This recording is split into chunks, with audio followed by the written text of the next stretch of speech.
بص يا جماعة، في خبر تقيل جدا بيتطبخ في الكواليس. مش أي خبر عادي ومش أي صفقة عسكرية، لا. احنا بنتكلم على حاجة لو حصلت هتغير موازين القوة في شمال أفريقيا كلها، بل في أفريقيا كاملة. الموضوع ببساطة، المغرب قريب جدا يبقى أول دولة عربية وأفريقية تمتلك الطيارة الأمريكية الخارقة F-35. أيوة، نفس المقاتلة اللي أمريكا مش بتديها إلا للحلفاء الكبار جدا، واللي أي جيش في العالم بيعتبرها قفزة جيل كامل قدام باقي الطيارات. اللي فاهم في السلاح عارف إن ال F-35 مش مجرد طيارة شبح ولا طيارة متقدمة، دي منصة كاملة بتدي الدولة اللي معاها قدرات ردع غير مسبوقة. تخيل إن الطيارة دي بتقدر تدخل أجواء العدو من غير ما أي رادار يلقطها. يعني لو في نظام دفاع جوي متطور عند أي خصم، الطيارة دي بتعدي من جنبه كأنه مش موجود أصلاً. ودي مش حاجة بسيطة، لأن الدول اللي عندها أحلام توسعية أو عندها عقد تاريخية مع المغرب هتبدأ تحس إنها محشورة في الزاوية. الموضوع ابتدى من تقارير أمريكية ودولية قالت إن المغرب مش بس بيتفاوض، لأ، ده تقريباً حسم الموضوع. موقع متخصص في الأمن اسمه تايمز ايروسبيس أكد إن وفد معسكري مغربي فعلاً شاف الطيارة عن قرب، اطلع على كل خصائصها، وقريب جداً ممكن نسمع خبر التوقيع الرسمي.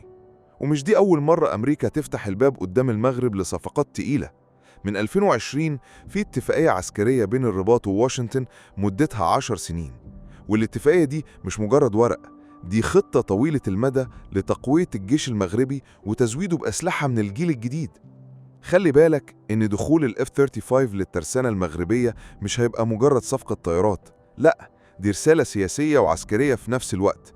الرسالة إن المغرب مش بس عنده جيش قوي، لكن كمان بقى عنده سلاح الجيل الخامس اللي مش أي حد يقدر يوصله. الرسالة دي موجهة لأمريكا نفسها، إنها شايفة في المغرب الحليف الحقيقي اللي تقدر تعتمد عليه في المنطقة، وموجهة كمان للدول اللي عايشة في وهم إن عندها تفوق عسكري أو عندها طيارات روسية قديمة زي السخوي، واللي كل شوية تبيع الوهم لشعبها إنها طيارات أسطورية. لو ركزنا شوية هنلاقي إن أمريكا ما بتديش الطيارة دي بسهولة. حتى تركيا حليفة الناتو اتمنعت منها بسبب سياسات معينة. فمجرد إن المغرب وصل للمرحلة دي مع واشنطن، ده معناه إن العلاقة بقت في أعلى مستويات الثقة. وزير الخارجية الأمريكي السابق مايك بومبيو بنفسه قال جملة خطيرة لما زار الرباط: الأمن القومي للمغرب مرتبط بالأمن القومي لواشنطن. الجملة دي معناها ببساطة إن أمريكا شايفة المغرب شريك استراتيجي مش ممكن تستغنى عنه. تعالوا نبص للموضوع من زاوية أوسع. المغرب موجود في موقع استراتيجي خطير، مطل على المحيط الأطلنطي، قريب من أوروبا، في قلب شمال أفريقيا. يعني هو خط الدفاع الأول ضد أي تهديد جاي من الجنوب أو الشرق. ومن الناحية التانية، المغرب بيثبت يوم ورا التاني إنه اللاعب اللي فاهم اللعبة في أفريقيا. لما تلاقيه بيشارك في مناورات زي الأسد الأفريقي جنب الجيش الأمريكي، ولما تلاقيه بيبني قدراته في الطيارات بدون طيار الحديثة زي ريبر MQ-9، يبقى أنت قدام دولة عارفة بتعمل إيه، ومش بتجري ورا شعارات فارغة زي بعض الأنظمة اللي لسه عايشة في وهم الستينات. الموضوع كمان ليه جانب تاني، التهديدات اللي حوالين المغرب. المنطقة مليانة جماعات إرهابية زي داعش اللي المغرب بنفسه فكك خلايا ليهم في أكتر من مدينة. وفي كمان قوة إقليمية بتحاول تلعب بورقة الفوضى عشان تضعف استقرار المنطقة. المغرب عارف ده، وعشان كده مش بيسيب نفسه مكشوف. إدخال ال F-35 هنا مش رفاهية، دي ضرورة استراتيجية عشان يفضل عنده اليد العليا. هنا لازم نقارن المغرب وهو ماشي بخطوات ثابتة ناحية تكنولوجيا الجيل الخامس، في حين إن الجارة الشرقية لسه بتجري ورا طيارات روسية منتهية الصلاحية، بعضها أصلاً منجحش حتى في الاختبارات القتالية. بيقعدوا يبيعوا الوهم للناس إن عندهم سلاح الدرع، بس الحقيقة واضحة، التكنولوجيا الأمريكية متقدمة بسنين ضوئية. الطيارة الروسية سو 75 مثلا لسه مش جاهزة كمالة، وروسيا نفسها ما عندهاش القدرة إنها تنتج منها أعداد كافية. على العكس، ال F-35 اتعمل منها مئات النسخ وبتخدم فعليا في جيوش قوية زي أمريكا وإسرائيل وبريطانيا، والمغرب دلوقتي واقف على الباب يدخل النادي ده. والأهم من كده إن الطيارة مش مجرد معدة عسكرية، دي رمز سياسي، رمز إن المغرب شايف نفسه في الصفوف الأولية، مش تابع ولا واقف يتسول دعم من هنا أو من هناك، هو اللي بيقرر مع مين يتحالف ومع مين يوقع شراكات. وهنا نلاقي إن الرباط مش بس ماشية مع أمريكا، لأ، المغرب عمل انفتاح ذكي على الصين وروسيا وتركيا وحتى البرازيل والهند. يعني هو بيبني شبكة تحالفات متنوعة تخليه مش مربوط بجهة واحدة. وده أكبر دليل إن المغرب بيفكر بعقلية دولة كبرى، مش مجرد تابع. الموضوع مش مجرد صفقات سلاح والسلام. المغرب النهاردة بيبني عقيدة عسكرية متكاملة. يعني إيه؟ يعني مش بس يشتري طيارة أو دبابة وخلاص، لأ، بيربط كل قطعة سلاح باستراتيجية كاملة، تدريب، مناورات، تحالفات، وصناعة محلية كمان.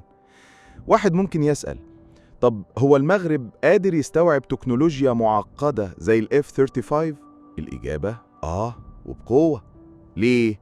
لأن الجيش المغربي بقاله سنين شغال مع الأمريكان في تدريبات مشتركة. عندك مناورات الأسد الأفريقي اللي بتتعمل كل سنة، ودي مش مناورات شكلية، دي أكبر مناورة عسكرية في القارة كلها، فيها آلاف الجنود من أمريكا وأوروبا وأفريقيا، والمغرب هو مركزها. التدريب ده مش بس بيجهز الطيارين والجنود، ده بيخلق عقلية عسكرية حديثة تقدر تستوعب أي سلاح جديد مهما كان متطور. وبعدين ما ننساش إن المغرب بالفعل دخل عصر الطيارات بدون طيار المتقدمة. عنده MQ-9 ريبر الأمريكية، وعنده كمان طيارات صينية وتركية. يعني فكرة التكنولوجيا المعقدة مش جديدة عليه. دخول ال F-35 هيبقى خطوة طبيعية في التطور ده. كمان لازم نفهم إن الطيارة دي مش مجرد قطعة في السماء، لأ، دي مرتبطة بشبكات رادار، أنظمة اتصالات، مراكز قيادة بتحلل البيانات في الوقت الحقيقي. المغرب شغال من سنين على بناء البنية التحتية دي. الاتفاقيات اللي توقعت مع واشنطن مش بس طيارات، دي كمان مرتبطة بتطوير أنظمة المراقبة والاستخبارات. يعني باختصار، المغرب مش بيشتري لعبة، المغرب بيبني منظومة ردع كاملة. وبصراحة لما تبص على الصورة الكبيرة هتلاقي إن المغرب بيشتغل بذكاء سياسي وعسكري في نفس الوقت. يعني بدل ما يرمي فلوسه على صفقات شكلية عشان يرضي الشعب أو يلمع صورة النظام، لأ، هو بيركز على الحاجات اللي فعلاً هتعمل فرق استراتيجي. خد عندك مثل بسيط. في جارة شرقية صرفت مليارات على أسلحة روسية، ولحد النهاردة مش عارفة تستخدمها في أي حاجة غير العروض العسكرية. لا عندها القدرة التكنولوجية تستوعبها، ولا عندها تحالفات دولية قوية تساندها. النتيجة جيش ضخم شكلي، لكن لما تيجي على أرض الواقع كله فاضي. في المقابل المغرب بيستثمر في حاجات محسوبة: طيارات من الجيل الخامس، شراكات أمنية مع أمريكا وأوروبا، علاقات مع قوى جديدة زي تركيا والهند. كل ده بيحطه في مكانة إنه مش بس قوة إقليمية، ده لاعب أساسي في المعادلات الأمن في البحر المتوسط والمحيط الأطلنطي. وطبعا الموضوع مش بعيد عن الأمن الداخلي. لما دولة زي المغرب تواجه تهديدات إرهابية مستمرة من داعش والجماعات المتطرفة اللي بتتنقل ما بين الساحل والصحراء، يبقى لازم تبقى عندها يد عليا عسكرية. وجود ال F-35 هيخلي أي محاولة للعبث باستقرار المغرب عملية شبه مستحيلة. نيجي بقى للأوترو. المغرب النهاردة مش مجرد بلد بيشتري سلاح، المغرب بيكتب صفحة جديدة في تاريخه العسكري والسياسي. امتلاك مقاتلات زي ال F-35 معناه إنك دخلت نادي الكبار، معناه إنك مش هتسيب حد يقرر عنك، معناه إن أي خصم يفكر يهددك لازم يفكر 1000 مرة قبل ما يتحرك. وفي نفس الوقت دي رسالة للعالم إن المغرب مش بلد تابع، مش حد بيتسول دعم، مش نظام عايش على شعارات. المغرب بيتصرف كدولة عندها مشروع قائم على الردع العسكري، الشراكات الاستراتيجية، والتفوق التكنولوجي. والأجمل من كده إن كل ده بيتعمل بعقل، بخطة، وبشراكة مع قوى كبرى زي أمريكا. وده اللي بيخلي الصفقة دي مش مجرد خطوة عابرة، دي قفزة استراتيجية بتأكد إن المغرب فعلا هو القوة العسكرية الأولى في شمال أفريقيا، واللاعب اللي محدش يقدر يتجاهله في القارة كلها. يعني ببساطة المغرب داخل على مرحلة جديدة، مرحلة مش بس يحمي نفسه لكن كمان يضمن لاستقرار المنطقة حواليه. وده في الآخر مش بس قوة عسكرية، ده كمان قوة سياسية بتثبت إن الرباط بقت مركز قرار في أفريقيا والبحر المتوسط.